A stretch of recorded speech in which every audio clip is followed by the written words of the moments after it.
Welcome to the Conflict Zone, a channel dedicated to informing about major conflict points around the world. In this video, we'll be discussing about the elimination of Hassan Nasrallah, leader of the terrorist group Hezbollah, and how Israel managed to destroy its leadership and key commanders in just 1 week. Don't forget to subscribe and click the notification bell to stay updated with all our latest news.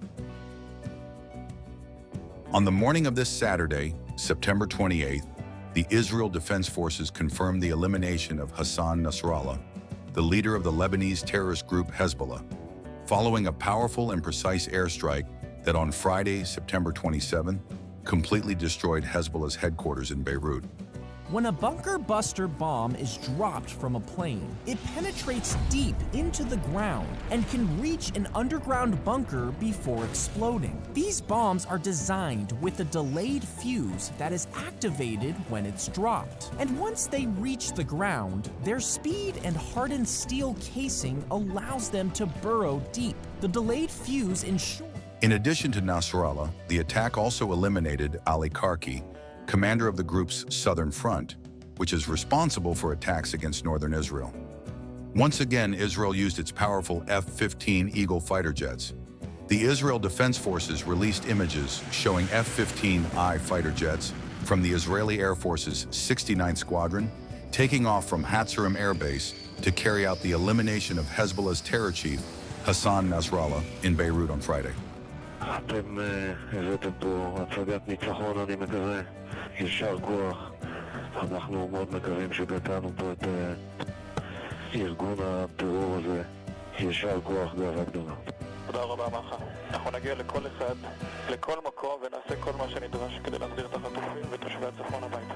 עד הניצחון, יישר כוח. Dozens of bunker-busting bombs were dropped by the fighter jets on Hezbollah's underground headquarters in the Dahieh suburb of Beirut during the attack. According to an analyst cited by the New York Times, the 8 F-15I jets were equipped with at least 15 to 2,000-pound munitions. More than 20 Hezbollah operatives were killed alongside the leader of the terrorist group. According to some sources, around 80 tons of bunker-busting bombs were used in the attack on Hezbollah's headquarters to eliminate Hassan Nasrallah.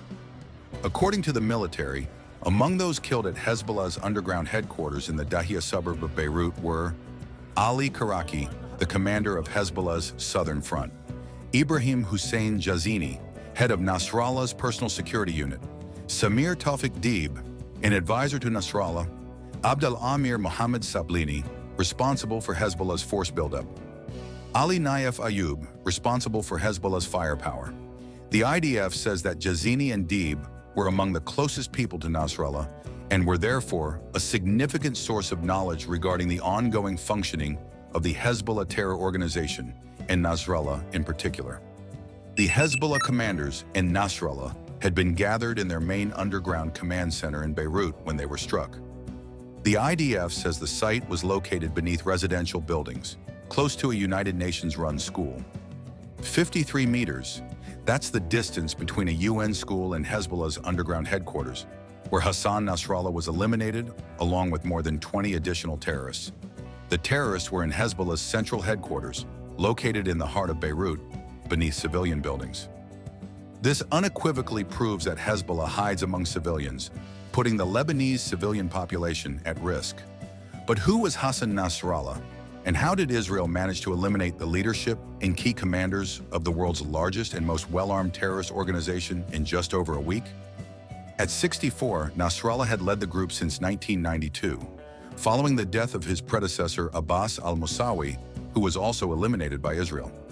Under Nasrallah's leadership, Hezbollah grew from a local militia into a powerful military and political force in Lebanon, with strong support from Iran. Nasrallah played a key role in expelling Israeli forces from southern Lebanon in 2000, a feat that earned him widespread recognition throughout the Arab world. His leadership was marked by numerous confrontations with Israel, the most notable being the 2006 Lebanon War, which solidified Hezbollah's reputation as a formidable military force. However, his role became increasingly controversial as Hezbollah expanded its influence in the Middle East, particularly in Syria, where it supported the regime of dictator Bashar al-Assad during the civil war. This involvement alongside Assad worsened Lebanon's relations with Sunni Gulf states, contributing to the country's deep political and economic instability. His elimination, along with that of all the group's leaders and key commanders on the ground, will severely weaken Hezbollah's operational capacity. But how did Israel manage to do in just over a week what it hadn't done in over 30 years? Hezbollah is a far stronger terrorist group than Hamas. In a very simplistic comparison, Hezbollah is at least 5 to 6 times larger and more powerful than Hamas, both in numbers, with an estimated 100,000 fighters, and in quality, with its members being well-armed and trained by Iran.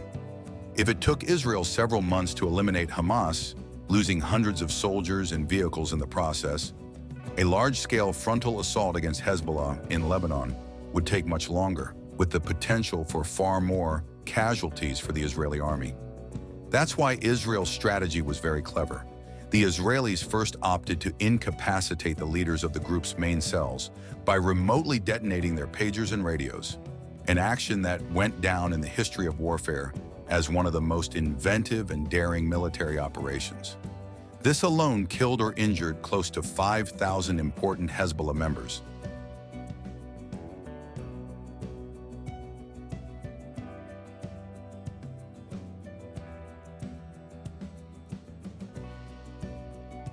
In parallel, Israel launched precision strikes against the group's top leadership, eliminating its leaders and coordinators in strikes that culminated in the aforementioned attack this Friday, which destroyed Hezbollah's underground headquarters in Beirut, Lebanon's capital. Through these actions, Israel managed to decapitate the group by eliminating all its key leaders and commanders, leaving only secondary leaders who, according to various sources, are now competing among themselves for leadership of the group's various branches. And so, while the second and third tier leaders fight among themselves over the remains of what was Hezbollah, Israel will have more freedom to continue its precision attacks aimed at destroying installations and ammunition depots. Without a unified command recognized and accepted by all, Hezbollah will need a long time to regain full operational capacity. Moreover, the daring Israeli attacks not only impacted the group's operational capability, but also the morale and will to fight of many Hezbollah members. Through these intelligent actions, Israel avoided a real bloodbath that would have occurred if it had simply chosen to invade Lebanon, as it did in the Gaza Strip.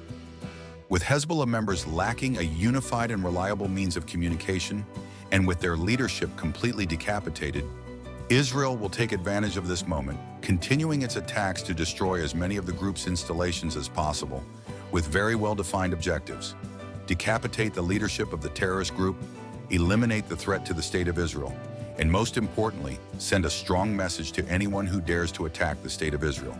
To apply a famous saying, "You can run, but you can't hide." The extensive aerial operation to degrade Hezbollah's terrorist infrastructure and capabilities, we are preparing to conduct strikes on strategic assets that Hezbollah has hidden underground beneath 3 buildings in the heart of the Dahiya in Beirut. Over the years, Hezbollah has developed an anti-ship missile arsenal supplied by Iran. Hezbollah has both threatened and, in the past, carried out attacks on maritime global shipping route. Hezbollah has also carried out attacks on Israeli civilian and military shipping vessels. During the Second Lebanon War in 2006, Hezbollah fired an anti-ship missile that hit the Israeli Navy ship Khanit, killing 4 soldiers. Another missile struck an Egyptian merchant ship called MV Moonlight, sinking it. Hassan Nasrallah himself had threatened critical strategic facilities of the State of Israel, both at sea and on land. In recent days, we have exposed how Hezbollah hides its weapons in homes and villages across southern Lebanon and in the Bekaa Valley. Now, we will reveal how they store strategic weapons under civilian buildings in the heart of the Dahiya in Beirut. In the heart of the Dahiya in Beirut, Hezbollah constructed 3 buildings with designated underground spaces for storing strategic weapons, with the buildings above acting as a shield. Here you can see one of the buildings in the heart of the Dahiya. When entering and descending to the parking level, there is a storage facility for strategic weapons. Hezbollah has stored these strategic weapons beneath civilian populations. The way the missiles are stored in these buildings allows them to be moved and launched outside of the buildings within minutes. This possesses a real and immediate threat to global shipping routes and Israel's critical strategic infrastructure. In the last hour, we have contacted the residents of the 3 buildings in the Dahia. These residents are above and near Hezbollah strategic assets and must evacuate immediately for their safety and security. Residents of the following buildings in the Hadath neighborhood, building complex A Salam, A Lilki neighborhood, building Munir Shadid, and in the El Haddad neighborhood, building Shith, must move as far away from the buildings as possible before the strike. In a short time, we will attack the weapons stored beneath the buildings. The explosion, because of the missiles, may damage the structure and could potentially cause them to collapse. Hezbollah exploits and endangers Lebanese civilians, using them as a human shield for its weapons. We will not allow such a threat to be directed at Israeli civilians, global shipping routes, and vital facilities which any other sovereign state would never permit. If you're not yet subscribed to the channel, make sure to do so and hit the notification bell to stay updated with the latest news. See you in the next video.